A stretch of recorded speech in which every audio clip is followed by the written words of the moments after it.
Okay, I'm back and we're going to be doing some sidewalk, doors, office windows, things like that. I went ahead and tried to use an eraser and try to clean up some of those planning lines that are not going to be in the final product, and because I used an ebony pencil, it doesn't want to erase. That's why you guys are using like a regular number 2 or a mechanical, so you can erase better than I can. And I am using the ebony pencil so that the drawing shows on the camera. All right, so yeah, I tried to clean that up. I'm gonna go ahead and put the horizon line back in there, so that way it look like we have a little bit of land, where the land meets the sky. And while I'm at it, I'm just gonna put some mountains in because I like mountains. Anyway, gives me something to look at. I'm gonna start to fiddle. You need more things. I wrote down 5 doors, at least 5 lines on the sidewalk, 2 bands of office windows, 3 separate windows. So we're just going to add some details to give our little 1-point perspective town some access points, places to walk indoors and look out windows and such. So doors, I'm gonna freehand my straight lines just a little bit so I can see where I want them to go. So if I put some doors on this building, I don't know if you can see that because I'm sketching lightly. I know I kind of want it here, and I think I kind of want one here. Maybe it'll be like a double wide door. So I'm gonna get them sketched in a little bit before I use my ruler. If I really wanted to plan, since my erasing with this pencil is not that great, I would line up my ruler. My lighting's not so great either. I would line up my ruler and get my pencil on my vanishing point and see where the tops of my doors are going to be. The tops of my doors are going to be about here and here, because that's what I decided. I'm just making estimates. Now I can use my ruler to make my doors edges. This line is parallel to the edge of the paper. The doorways are parallel to the edges of the paper. The doorways are parallel to the edges of the building. I might talk about that later. So now I got my little sketch lines in there. I can really bear down and make my doors show. You know what? While I'm at it, I'm going to add some horizontal lines. So my doors have some depth. Like maybe that's actually a parking garage, and this is going to be a people door. Quite so much depth, but I could have like a little wall here, and this is when I start getting fancy, and maybe we'll have the doors in the inside here, and a little door handle. Okay, if I would have used a roller, see how that line's a little bit crooked and leans a tiny bit. It looks wonky. Straighten that baby up. There. 1, 2 doors. I'm going to need 3 more. So I'm going to do the same thing, so I don't have to erase so much. I'm going to put some light lines and kind of estimate where I think I want my doors to be. I could be really tricky and put 1 door right here, couldn't I? And why not? Okay, I'm going to do the same thing after I get those a little bit sketched on. Can you see them? Okay, I sketched them on kind of light, free-handed. Now I'm going to use my ruler and my vanishing point, line up my pencil on the dot, decide how tall I want those doors to be. It doesn't matter because it's an imaginary city. And then I can use my ruler and make everything straight. You hear that? I'm like really bearing down so those lines will show for you. So I'm going to reline up my ruler on the dot so I can make the tops of my doors.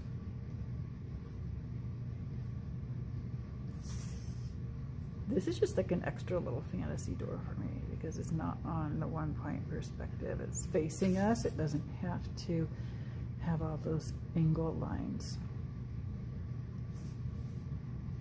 Okay, I have 5 doors. Now we need some office windows. I said 2 bands of office windows. This one's going to be my office building. So I want some office windows up here and here. I kind of estimated where I want them to go. And I'm going to use my dot, my perspective dot, line up where I think I want the bottom of my windows to be, and make that line almost to the edge. Oh, you're going to be so happy that you're using number 2s or mechanical pencils instead of using a big dark ebony pencil like me, so that you can erase whenever you want to. So I'm making 2 long skinny rectangles for my office windows. And now I'm going to put the side edges. Connect. This is going to determine the width of the windows, how far across the buildings they go. And now I'm just going to use my ruler and do some vertical lines to show the separate window panes inside that band of office windows.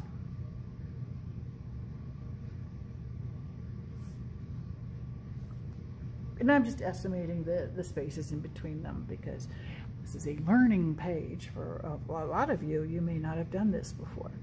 So we're just going to see what we can get on there.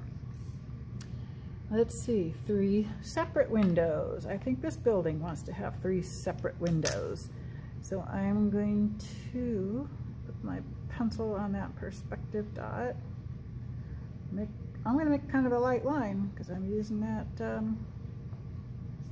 ebony pencil, and then I'm going to decide where I want the top of my windows to be. And now I'm going to divide up my windows using vertical lines that are parallel to the edges of the building. And unfortunately, I'm covering up my work as I go, but I'm just estimating and I'm making guesses on this. And now I'm going to go in with my eraser.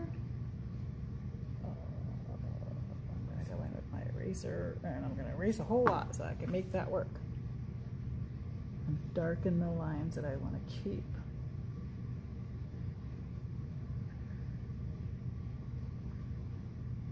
So now we have 3 windows that are separate, but they're done basically the same way as the office windows over here. Like that, they're going to have like some interior ledges, place for little kitty cats to sleep and houseplants to live. What else did I say we needed? We needed lines on the sidewalk. How are you going to know that's a sidewalk if it doesn't have sidewalk lines on it, right? So we're going to do horizontal lines, and I'm just going to estimate. I'm going to do the first one, and then I will probably turn. That's the road. I don't know what that is. This is my sidewalk. Whoops, I went too far. I don't know why. I was probably thinking about kitty cats in the windowsill.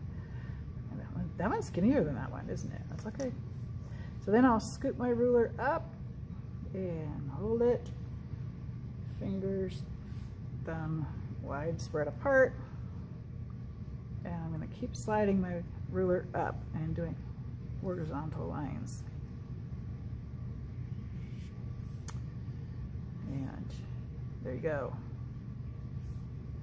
I am making these closer together as they go off into the distance. And I'm not doing it like scientifically, mathematically. I just know that things get closer together as they get farther away.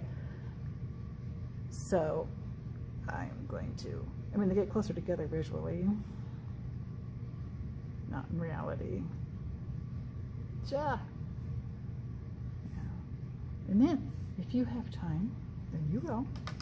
Think of some like fun little extra thing you could add into your picture to make it really, really yours, personal. So that when we look at all these 2-point perspective city practices, we go like, oh yeah, that one's like actually belongs to so-and-so.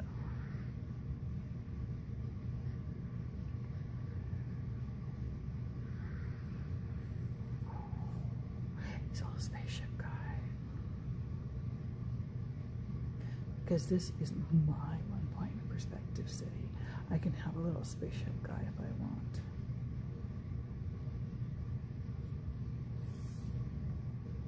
Or maybe he's got a friend. Let's make another one.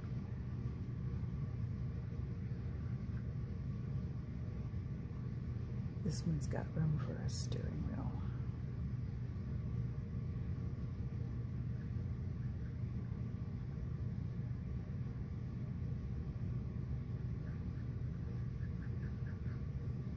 They're flying around, checking out the one-point perspective city to see if it's like really a place where they might want to go on vacation.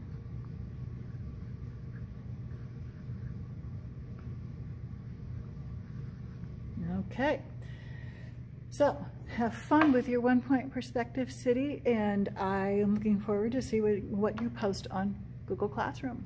Thank you.